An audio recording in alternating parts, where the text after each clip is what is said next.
तो आ गए आप। स्वागत करશું તમારું આપની યુટ્યુબ ચેનલ પી ડોટ ક્લાસીસની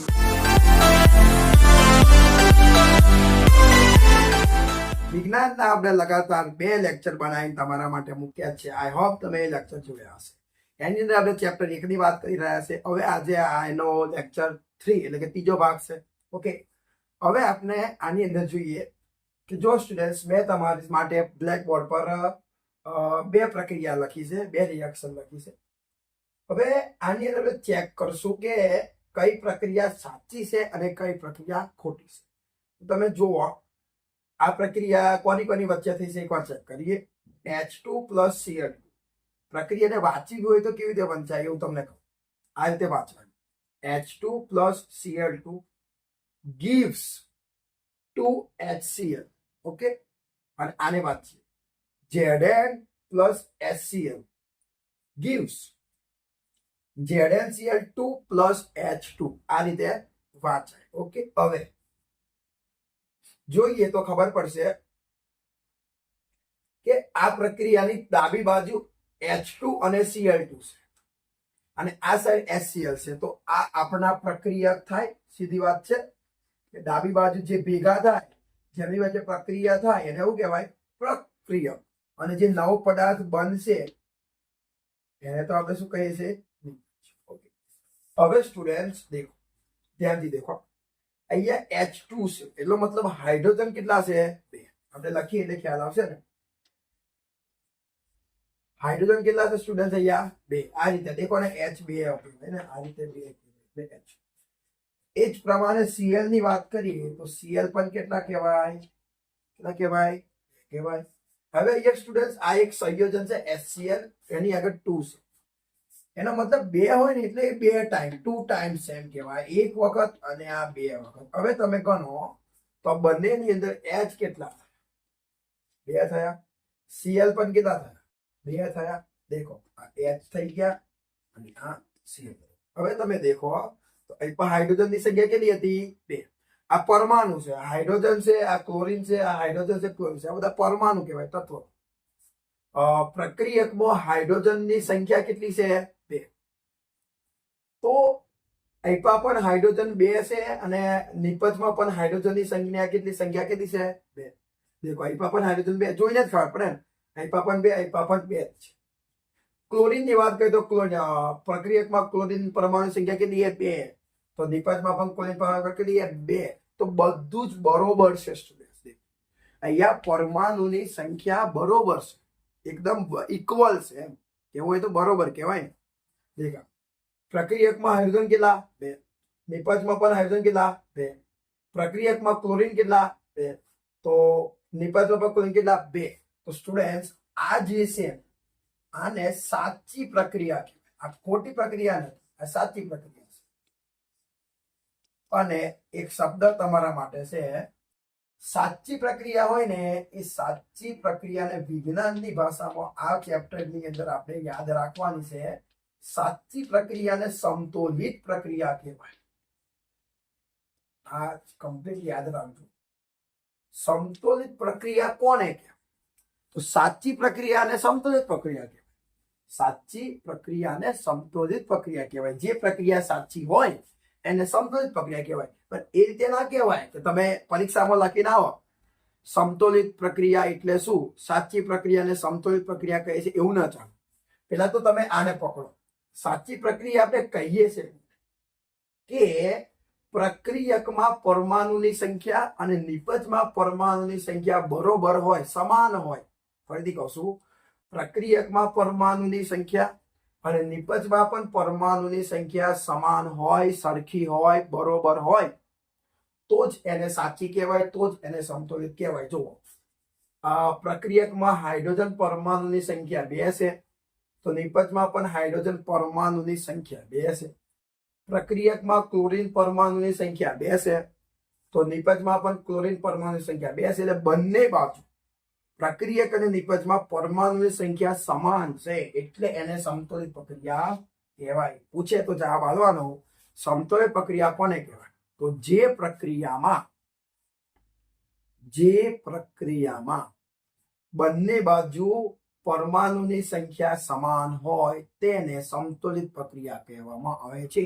જે પ્રક્રિયામાં બંને બાજુ પરમાણુની સંખ્યા સમાન હોય તેને સમતોલિત પ્રક્રિયા કહેવામાં આવે છે. તમે હવે નીચેની પ્રક્રિયા જુઓ. દેખો Zn પ્લસ HCl, તો આ આપણા પ્રક્રિયક છે, આ લોકો વચ્ચે પ્રક્રિયા થઈ છે અને આ બને છે એ આપણું શું કહેવાય? ડિફરન્સ કહેવાય. હવે આપણે ચેક કરીએ ને. ચલો, પ્રક્રિયકમાં ઝીંક પરમાણુ કેટલા છે? 3 પરમાણુ છે, ઝીંક, હાઇડ્રોજન અને ક્લોરીન. પ્રક્રિયકમાં હાઇડ્રોજન પરમાણુ કેટલા છે? એ એક જ છે. અને ક્લોરીન પરમાણુ કેટલા છે? એ પણ એક જ છે. જોઈ શકો છો, આ એક અને આ એક થઈ ગયું. હવે તમે નિપજ બાજુ જોશો, ખ્યાલ આવશે કે નિપજમાં ઝીંક પરમાણુ Zn એ પણ એક જ છે. નિપજમાં ક્લોરીન પરમાણુ Cl કેટલા છે? 2 દેખાય તમને? Cl2 એટલે 2. અને નિપજમાં હાઇડ્રોજન પરમાણુ કેટલા છે? એ 2. હવે તમારું લોચો મારો દેખો. પ્રક્રિયકમાં ઝીંક કેટલા છે? એક જ છે. તો નિપજમાં પણ ઝીંક કેટલા છે? એક જ છે. કોઈ ટેન્શન નહીં. પણ તમે પ્રક્રિયકમાં હાઇડ્રોજન દેખો, પ્રક્રિયકમાં હાઇડ્રોજન પરમાણુ દેખો કેટલા છે? એક છે. પણ એ જ સમયે નિપજમાં પણ હાઇડ્રોજન પરમાણુ કેટલા છે? સ્ટુડન્ટ્સ 2 છે ને. દેખો અહીંયા 1 છે, અહીંયા 2 છે. દેખો આ તમારું જોડિયાનું દેખાવ કરે. અહીંયા 1 છે અને અહીંયા 2 છે. બરોબર નહીં? હા, આ બરોબર છે. પણ હાઈપા 1 છે. હાઈપા પ્રક્રિયકમાં હાઇડ્રોજન કેટલા? 1. તો નિપજમાં હાઇડ્રોજન કેટલા? 2. એ પ્રમાણે ક્લોરીન. પ્રક્રિયકમાં ક્લોરીન કેટલા છે? 1. અને નિપજમાં ક્લોરીન પાસે કેટલા છે? 2. દેખો હા જોડિયાનું. દેખો Cl હાઈપા ક્લોરીન 1 છે, હાઈપા ક્લોરીન 2 છે. દેખો અહીંયા ટોટલ 3 પરમાણુ છે, ઝીંક, હાઇડ્રોજન અને ક્લોરીન, Zn, H અને Cl. તો બંને બાજુ ઝીંક 1 છે, પણ હાઈપા હાઇડ્રોજન 1, હાઈપા હાઇડ્રોજન 2, હાઈપા ક્લોરીન 1, હાઈપા ક્લોરીન 2. તો બંને બાજુ પરમાણુની સંખ્યા બરોબર નહીં. હા, એક પરમાણુની બરોબર છે. ટોટલ 3 પરમાણુ છે, 3 તત્વ છે. એક પરમાણુની સંખ્યા બરોબર છે, એક તત્વની બરોબર છે, પણ 2 પરમાણુ 2 તત્વની સંખ્યા બરોબર નથી. હવે તમે એક યાદ રાખજો કે પ્રક્રિયામાં જેટલા પણ તત્વ હોય ને એ બધા જ તત્વોની સંખ્યા બરોબર હોય. જો 2 પરમાણુ હોય ને, 2 પરમાણુ હોય તો બંને પરમાણુ સંખ્યા બરોબર હોય. 3 હોય તો ત્રણેય પરમાણુની સંખ્યા બરોબર હોય. 4 હોય તો 4 પરમાણુની સંખ્યા બરોબર હોય, તો સરખી હોવી.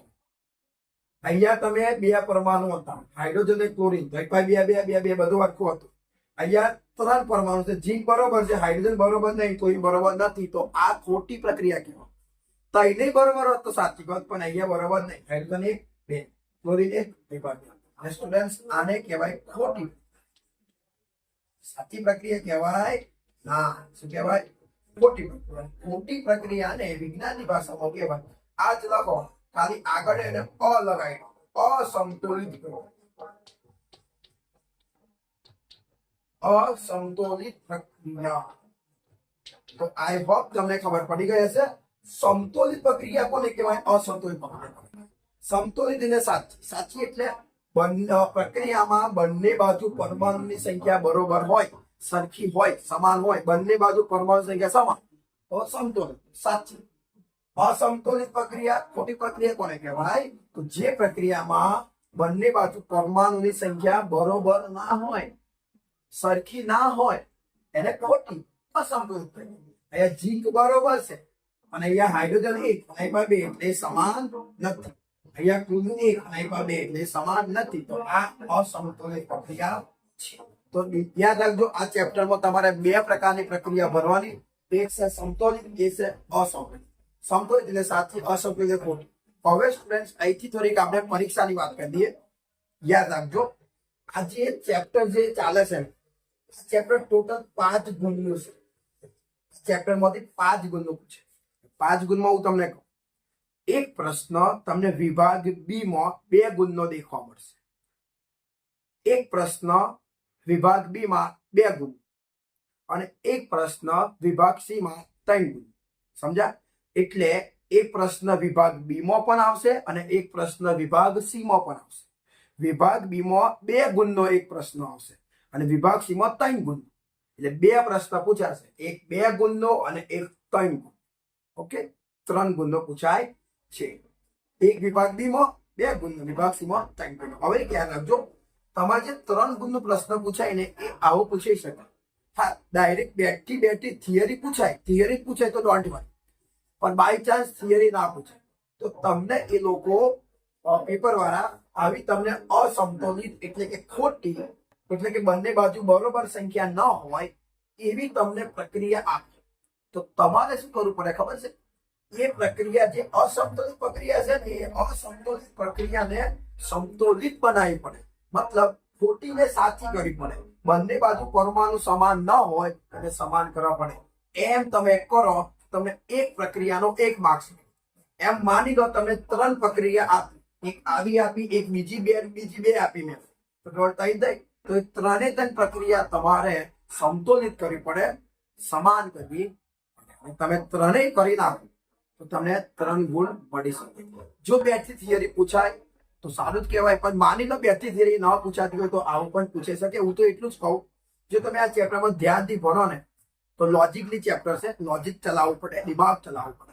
આવડે જ છે, ના આવડે એવું નહીં, પણ એના માટે પોતાનો પાયો મજબૂત હોવો જોઈએ. પ્રક્રિયાને સંતુલિત કરતા આવડવી જોઈએ. તો આ વિડીયોની અંદર આપણે જસ્ટ એટલું જ જાણ્યું કે પ્રક્રિયા સમતોલિત અસમતોલિત કેવી રીતે હોય. હવે આપણો જે આવતો વિડીયો હશે એની અંદર આપણે અસમતોલિત પ્રક્રિયાને સમતોલિત કરશું. ઓકે, બંને બાજુ પરમાણુ સંખ્યા કેવી રીતે સમાન કરવા એના વિશે હું તમને સમજાવીશ. ત્યાં સુધી વિડીયોને લાઈક કરી દેજો, ચેનલને સબસ્ક્રાઇબ કરી દેજો અને મસ્ત રીતે આ જ રીતે તાકાતથી મસ્ત રીતે બનતા રહો.